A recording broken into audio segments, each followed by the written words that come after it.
Coming up after the break, did you rush out and get a hot new Galaxy Note 7 phone in the past couple of weeks? Well, the company would like you to send it back. The roundup is next. American markets were higher today.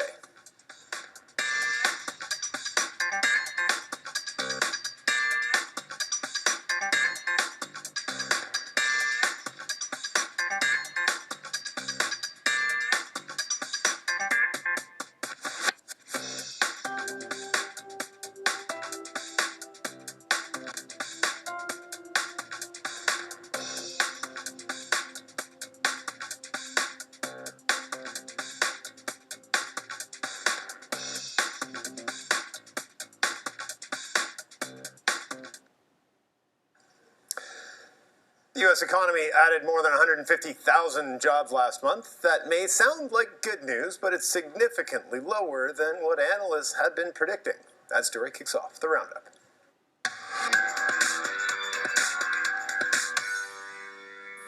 Nicole Verkindt is the founder and president of OMX. Nice to see you. How you doing? Good. 150,000, 151,000 jobs. We'd give anything for numbers like that, and it's a disaster in the United States. Speaks how well that economy is doing. Right, and we lost jobs, but so I was thinking if we even had 15,000 new jobs, then it would be something to celebrate. Right, like I mean, we're 10% or whatever. They're 10 times the size of us. So if we only had 15,000 jobs added, I think we'd all be pretty happy. We're not getting that, but it does speak to the thing that I find interesting about this is it's one more set of data that tell us different things and that make it harder and harder to really get a bead on what the economy is doing. I mean, the amount of people that I've interviewed that say, oh yeah, it's just about to get better, and then literally the next day I'll interview with somebody who'll say, no, it's just about to get way worse. and it's the backing and forthing and the fits and spurts, I guess, that numbers like this show us that make it so hard for anybody to have any kind of a crystal ball about what's coming next. Yeah, it does feel that way, doesn't it? I'm not an economist, but I know one thing. I mean, Canada is really reliant on its resource economy, and so we need to diversify. And I know there's been a lot of talk about this, becoming more of an innovation economy, getting into other sectors, and I think we're going to feel the reality of that. The positive thing of seeing job growth in the United States, and we're hoping for more, is because it's such a big trading partner of ours. So we kind of automatically drag along with that growth. And if we see job growth, we see wage growth. If we see wage growth, we see people buying more. We'll export more of our stuff. We saw the trade deficit fall considerably in this last month, down to $2.5 billion from $4 billion in June. So we are so tied to the U.S. economy that if it does well, we do well. And 151,000 jobs is not good news in the context of that economy. But they're still adding jobs. They are still growing, and the U.S. economy is expected to do quite well in the third quarter.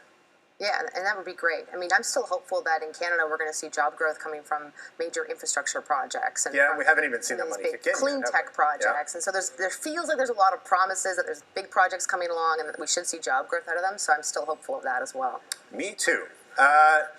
Hopeful that Samsung's going to turn this around. Have you seen the videos of these guys holding their Samsung? Because the issue here is that in only a handful of cases, I think it's 35 cases so far, millions of phones, that they've overheated so much that it's caused significant problems. I think we have a video. If we can take a look at that, we'll take a look at this guy literally holding a burnt-up phone. Warning. Came home after work, put it to charge for a little bit before I had class, and went to put it on my waist, and it caught fire. Fire. Hot fire. This is not what you want for a viral video of your product going around the world. How big of a disaster is this? Yeah, it's initial bad PR.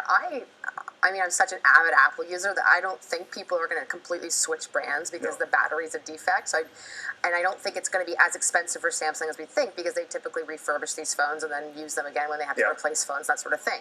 But I think what we learned from a Tylenol scandal, over 20 years ago, and they continue to teach this case in business school, is that if you turn it into an opportunity for your brand to be very proactive about the way they react and then teach people that they can trust you and that you're proactive. And I think this is an opportunity for them in that case. And, we'll see how they react. But it looks like they're pulling out all the stops to have all the phones returned. And that's just it. I mean, they've sold 1 million already. They're bringing them all back in. They're taking them off the shelves.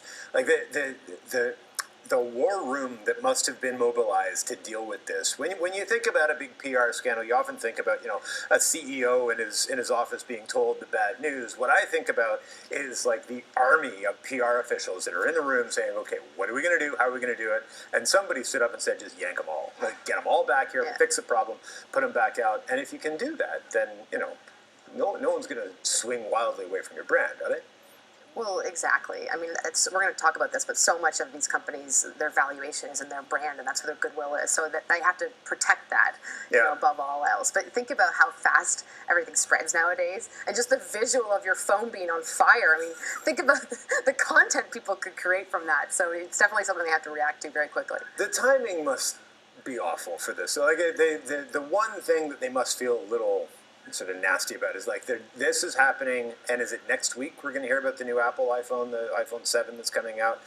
That is the one thing that you can't control. You can get these back, you can talk to people, you can put your message out there, but if it just happens to fall on the week that your competitor's putting out their brand new phone, man, that's terrible. It's a bit of a downer. This kind of did remind me of AntennaGate, though. The antenna was broken on the phone, and Apple didn't do anything about it. So I think they can use this as an opportunity to say, look, we are extremely proactive about this. Speaking of Apple, the Irish cabinet has now joined with them. I mean, the only people more upset about this tax bill that they're getting from the EU of, what is it, $14.5 billion. The only people more upset about that bill than Apple is Ireland and the government there. And now they've joined in the fight to try to get this thing overturned. Right, and the U.S. is upset as well because they're actually, if missing out on their part of that. Goes through, then it would decrease the amount of tax that the U.S. is able to claim. So I think we need to, everyone knows that countries compete, and they compete on becoming, the most friendly environment for businesses to operate in. In this case, it looks like where they got them was in competition laws, which really surprised me, and I had to dig into why that was the case, and it seems that there's something else that Ireland is giving them.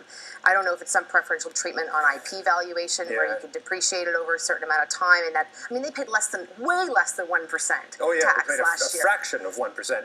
And as I understand it, it's that there was an agreement in place that they would get preferential treatment. And just the existence of any kind of agreement would become a problem in the EU. The country is paying for jobs, though, and it is a global world, and we're all competing against each other, and every country has to create those jurisdictions that they increase the jobs from 60 to 6,000 people working at Apple in Ireland over 30 years. So those are long, sustainable jobs. I saw another study that said that 10% of all jobs today in Ireland are can be directly contributed to the low corporate tax rate. Is that a fact? 10%.